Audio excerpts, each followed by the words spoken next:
Shakib Al Hasan, Shakib Al Hasan.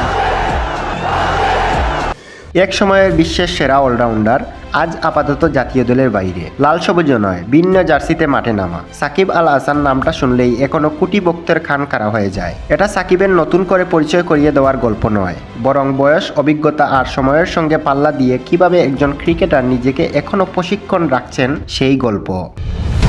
বয়স বেড়েছে, এটা অস্বীকার করার উপায় নেই, কিন্তু যেটা সাকিবকে আলাদা করে রেখেছে তা হলো খেলার প্রতি তার অদম্য ক্ষুধা আর বছরের পর বছর ধরে ধারাবাহিকতা ধরে রাখার মানসিকতা। সাম্প্রতিক এক সাক্ষাৎকারে আন্তর্জাতিক টি-20 প্রসঙ্গে কথা বলতে গিয়ে নিজের ফিটনেস ও ভবিষ্যৎ পরিকল্পনা নিয়ে খেলাধুলার কথা বললেন সাকিব। তিনি জানান, আমি এখনো নিয়মিত জিমে যাই, একবার গেলে চেষ্টা করি দুবার যাওয়ার, কারণ আমার মনে হয় আমার ভিতরে এখনো খেলাধুলার ক্ষুধাটা রয়ে গেছে। এই ক্ষুধা না থাকলে আমি এতদিন ক্রিকেট খেলতাম না।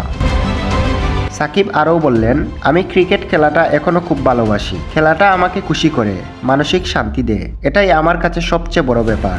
নিজেকে প্রস্তুত রাখতে নেটে আগের চেয়ে অনেক বেশি সময় দিচ্ছেন তিনি।